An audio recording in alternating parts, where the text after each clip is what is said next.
mwabagabo mwe mwababyeyi mwe mureke mbabwize ukuri njye narateretaga mfize umugore wanjye inyuma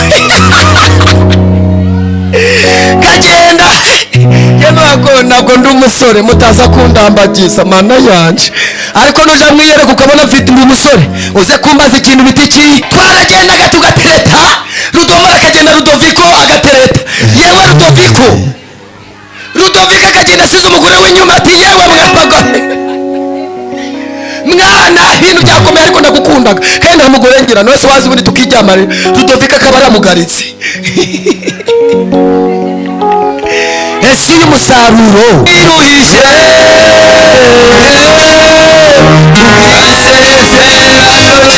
neza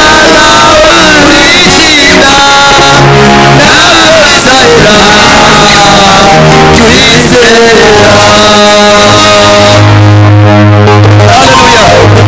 ese wakwerekwa Imana yo kabyara iri kumya niyo ndirimbo ni yawe nzaguhindura ubwoko bukomeye nzaguha umugisha nzogeza izina ryawe kandi nawe uzaba umugisha uzakuvuma nzamuvuma uzaguhesha umugisha nzagumuhesha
Kama tukukuru waba uri umuhanuzi waba wereka iyo twageze mu nzu y'Imana kwirinda imijinya kwirinda abadoko tasingi ntabwo wahagaze oya wifuza amayibirayi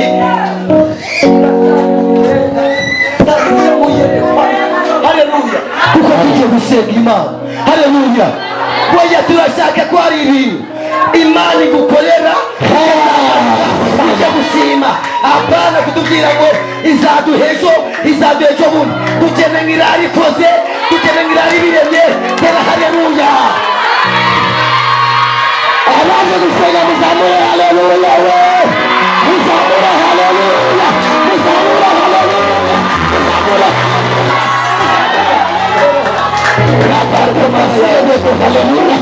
umva kandi icyambere Imana nibesha oya icyaka imbabazi icyaka ijambo y'ubwayo ikurikirana imyaka ibihumbi Imana nibesha oya icyaka irimo kubikora uzabikora icyaka ijambo y'ubwayo irikurikirana imyaka ibihumbi. Haleluya ariko ye mugabo haguruka wowe nabonye wambaye ikote haguruka ye mugabo tera intambwe 3 wegera aho ngaho yakomeye Imana amashyi yari yarabivuze Imana yari yarabigambiriye none irabikoze Imana haleluya wiyere gucyubahiro yari yarabivuze yari yarabigambiriye none irabikoze Imana haleluya we wiyere gucyubahiro semina haleluya ukunda Imana imwiye wa mu izina rya Yesu nushaka kugira ishyari ntabwo ari wowe wanzanye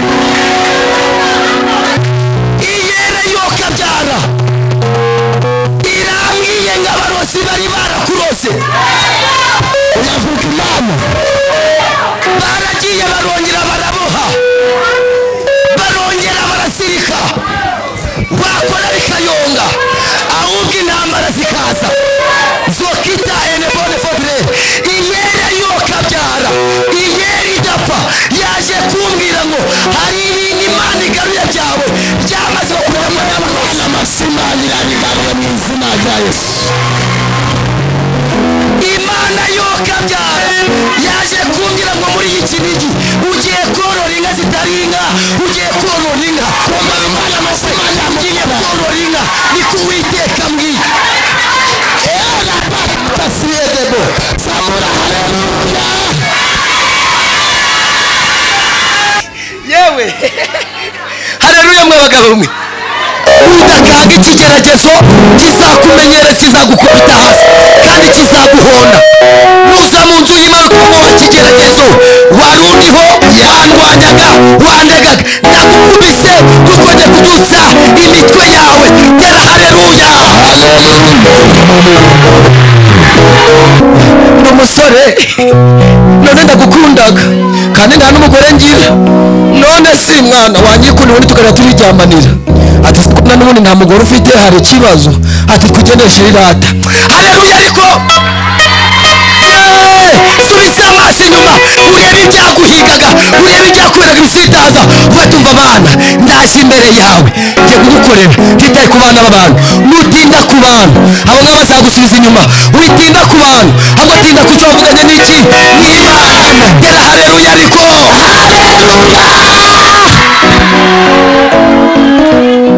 witinda ku cyo wavuganye n'abantu bigutinza mu nzira ahubwo tinda ku cyo wavuganye n'iki haleluya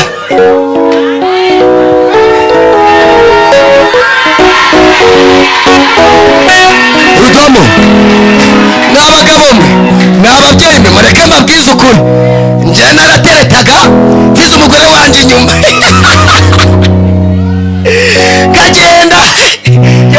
ntabwo ndi umusore mutaza kundambagiza mana yanje. Ariko nuja mwiyereka ukabona mfite ndi umusore uze kumbaza ikintu biti ki akanimero sibyo rata naje muki mwiyerekwa naje muki mwiyerekwa ambaza iki akanimero nasanga nari umusore ndiyirirwa rakambaza. Haleluya ariko haleluya. Twaragendaga tugatereta Rudomoro akagenda Rudoviko agatereta yewe Rudoviko akagenda asize umugore w'inyuma ati yewe mwapagore mwana ibintu byakomeye ariko ndagukundaga kandi nta mugore ngira nose wazi buri tukiryamana Rudoviko akaba aramugaritse. Ese uyu musaruro uzatugeza kuki? Madamu Bitoki tera haleluya. Madamu Bitoki arihera cyangwa hano. Ese ubundi abakozi b'Imana akwiye kwicara inyuma. Madamu Rudomoro rw'Imana soko je wari nana necyaye muzica uje kwicara n'abagabo banyu. Oroha genda tukubaze impamvu utashaka gusenga unabitubwire ndimwiyerekwa kandi.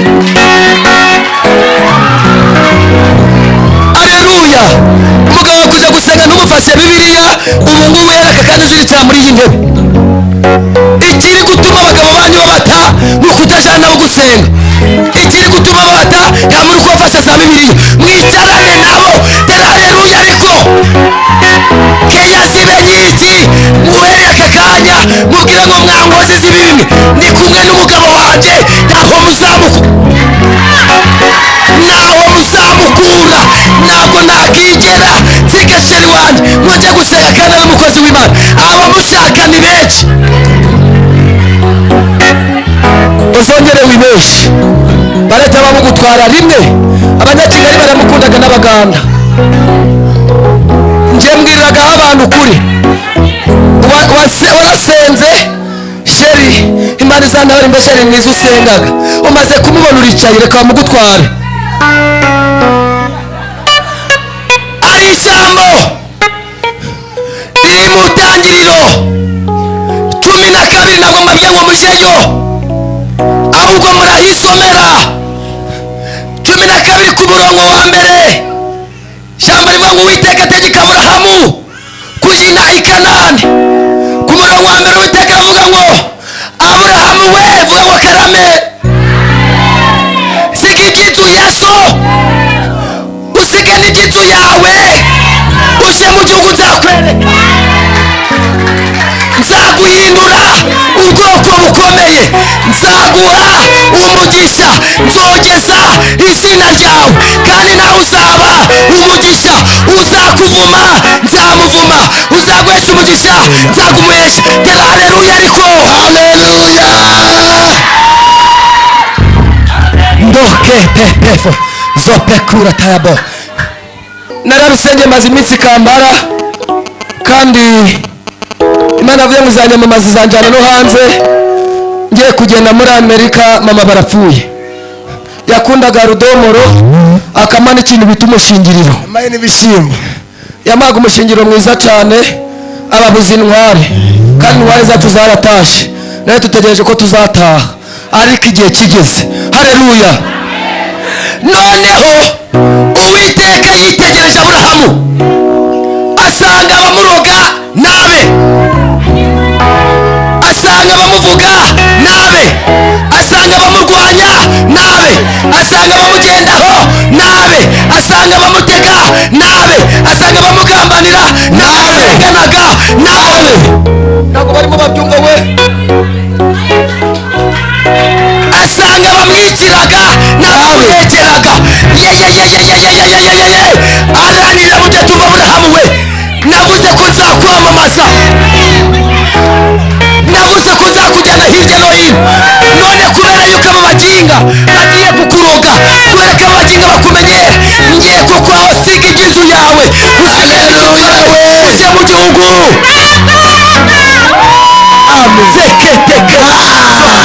Faya nzaguhindura ubwoko bukomeye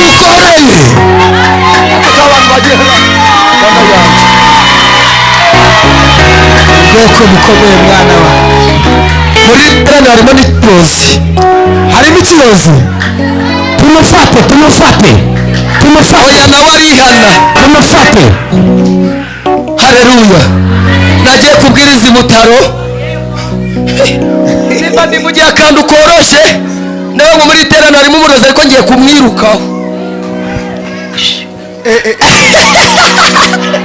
mba ndasimbutse simbuka iya kabiri abaradururutse mu kuduruka ati umva sha hagarara ibyo wigize hagarara shagaruka. yahise ati igitenge ariruka ati umva murababare cyane. Haleluya.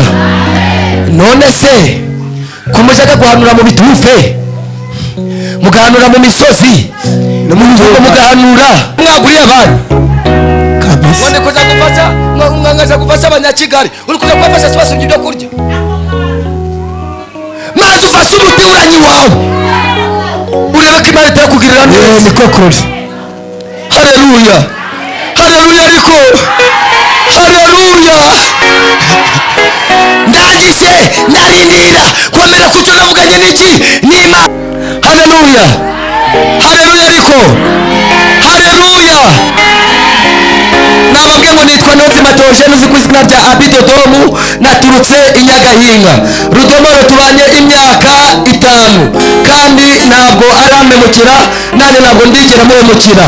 bivuge ngo rero turacyakundana twumvise ijambo rivuga ngo burya si buno turi ahantu bita Urusizi tumaze iminsi enye Imana idukora igitangaza. bivuge ngo rero nenda kuza hanze muri Kenya kandi ntabwo nzamusiga ariko ikitwishe ni ukuri kwiyerekeza umuntu akaba ariwe wongera akakugambanira.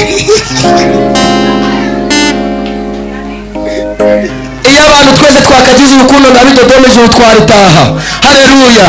ariko bantu b'Imana twaje gusenga muri ndende ngo umwana w'umuntu ni hatari. umwana w'umuntu yakubera ishuri kandi umwana w'umuntu yakubera ikigeragezo. umwana w'umuntu yakugambanira. umwana w'umuntu niwe umwicaranye no kugambanira. hari ijambo rikomeye. Haleluya ariko haleluya. ntabwo turasoma no muri Bibiliya riri mu byakozwe n'intumwa 28 ku murongo wawo wa 5 n'uwa 6. Pawulo ikirimaze kumuruma ngakunkumurira mu muri icyo gikuruka ngo ntiyagira icyaba ngo babandi bategereza ko ari bategereza ko ari bakindutse babandi bashatse ko bategereza ko waseba bashatse ko wava mu nzu bategereza ko bakwiruka bategereza ko ibyawe byarangira ngo barabibura ngo amaze umwanya munini batibitegereje ngo babona ntacyo ubaye babona ntabwo uvuye mu nzu babona urabyaye babona urahetse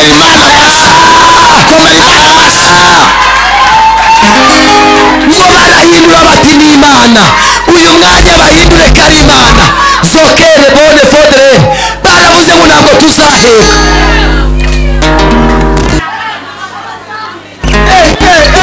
Haruraga mu bwenge baravuze ngo ntabwo tuzashaka nta kazi tuzagira amashuri twize ntacyo azatumarira. iyi iravuga ngo bana banjye twitaye ku byo mukora nzabarengera nzabaha akazi ikatugaburira ikatwiza ubuzima bw'inzara tukava mu bukode zamura. Haleluya.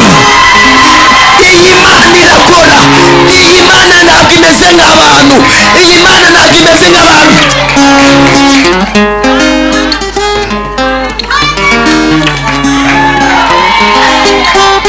mwabagabo mwe ntabwo mwicara yaha imbere ubusa. ndashaka ngo dukurikire ijambo ry'Imana dusenga Imana.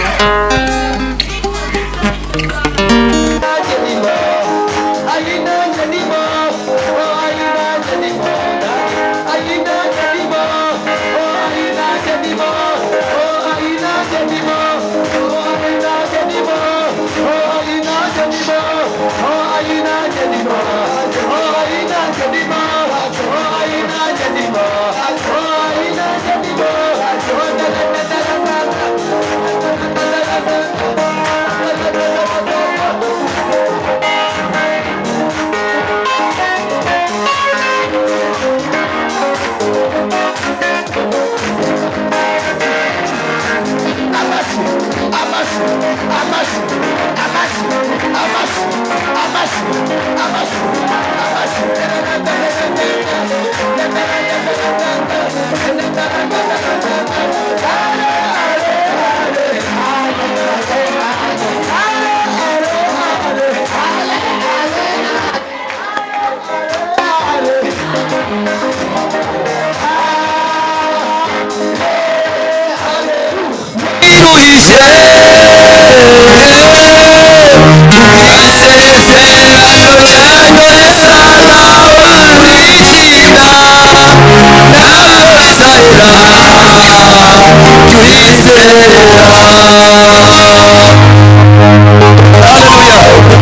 ese wakwerekwa imana yo kabyara iri kumya niyo ndirimbo ni iyawe kandi genda usubire mu nzu yawe kandi uhite twara nimero z'abakozi bagusengera baje no gutegura urugo rwawe ndiko no gucuruza muri butiki ikomeye niko imana imbwiye kandi kabiri amarira barira guhuteka aragahojeje kane umubabaro ugiye guhinduka ibyishimo imbyino bari barakubyinnye igiye guhinduka igisubizo ku buzima bwawe ari wabuze amahoro utanga amahoro abahingaga ntibeze ubagwiga bakeza ababuze abana babo ubagarura abana babo ababuze ibyiringiro ugarura ibyiringiro muri bo mu izina rya yesu kristo babaremera amashimwe ni mu izina rya yesu amen.